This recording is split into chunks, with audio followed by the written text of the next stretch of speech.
so they would have had other players to fill the position of best. But yeah, I can remember one player going back a few years at Palace, Don Rogers, who we bought from Swindon, Mhm. and to this day, I would say he was.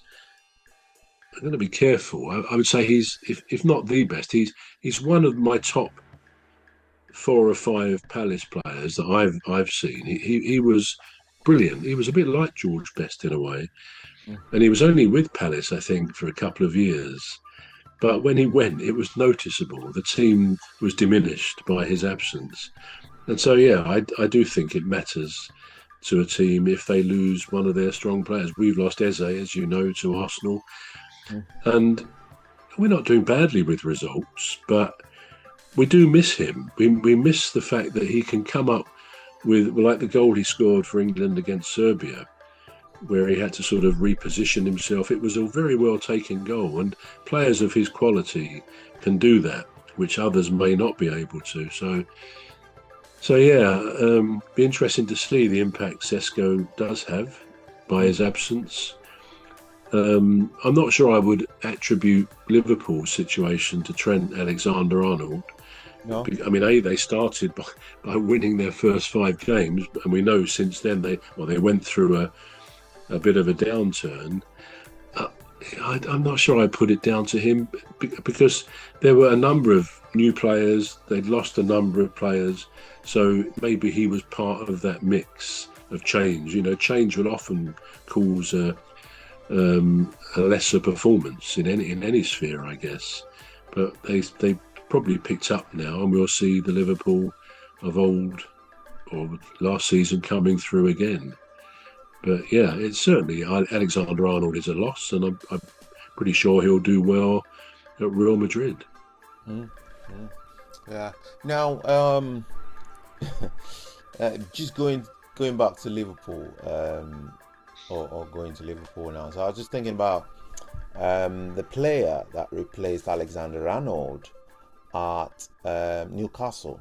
He's a German player, Nick Voldemir. Do you remember him? Now, his statistics. I've got his statistics here. He signed for Stuttgart, scoring 17 goals and winning a trophy. I don't know what that is, but that was in 2024. And in 2025, he wins top scorer at the under 21 Euros and signs for Newcastle at 75 million. So I didn't even know that was in euros anyway. But now we're looking at Alexander Arnold. There was all this palaver about him leaving and do you think um, that it's made any difference to Newcastle with this Nick Voldemir that they've signed? Do you think Nick Voldemir is really fit into Yeah. that void? You think is really fit into that void because he comes with a really good record actually. I didn't know that about the German player. But he's at Newcastle, is he? Did you Is say yeah, he's in? is in Yeah. Newcastle. Yeah, he has been in Newcastle since the start of this season, I think. Um, Has he replaced anybody? I mean, would it be Trippier he's covering for? he's replaced Trent Alexander-Arnold. Not Alexander Isak. Oh, Alexander. right. You were throwing me because you were saying Alexander Arnold before. Oh, Right. sorry. Yeah, Okay. Alexander. Yeah, Yeah. Alexander Isak. Yeah. Um, Isak. yeah, and he's scoring goals actually. He's scoring goals. Yeah. Does it make any difference whether Alexander Arnold, Alexander Isak was there or not?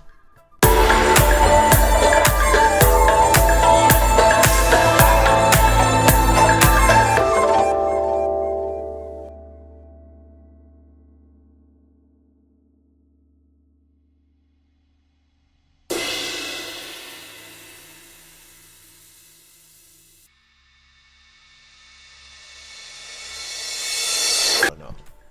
Would it I make mean, any you difference? say he's scoring goals, but this is the guy, I believe, who didn't really score for the first half dozen matches or something. Was that the fellow? I'm sure it is. Um, I'm not quite sure if he is because he's been scoring goals You think actually. he's been scoring the goals? He has been scoring Yeah, goals.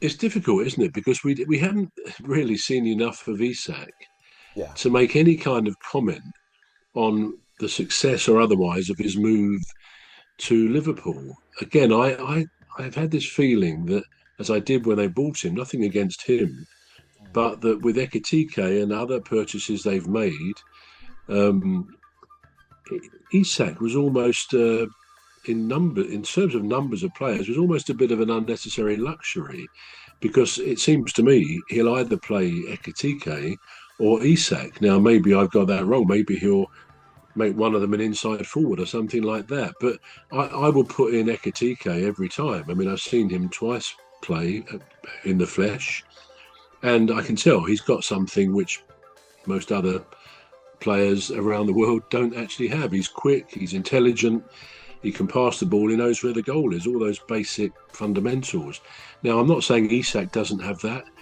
I think he did at Newcastle for the most part. He was a quality player.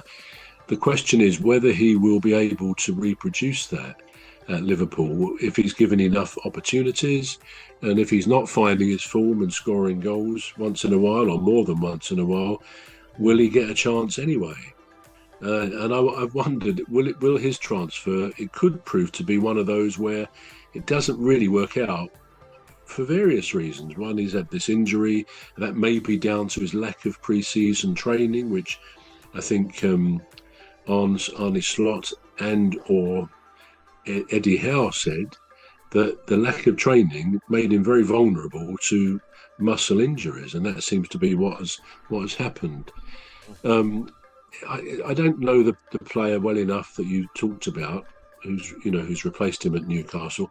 I do think that Newcastle at the moment are a bit disappointing, and we talked about managers not feeling the pressure. I think Eddie Howe possibly does feel some pressure. But anyway, I think thereabouts we're at the limit of our time on this segment.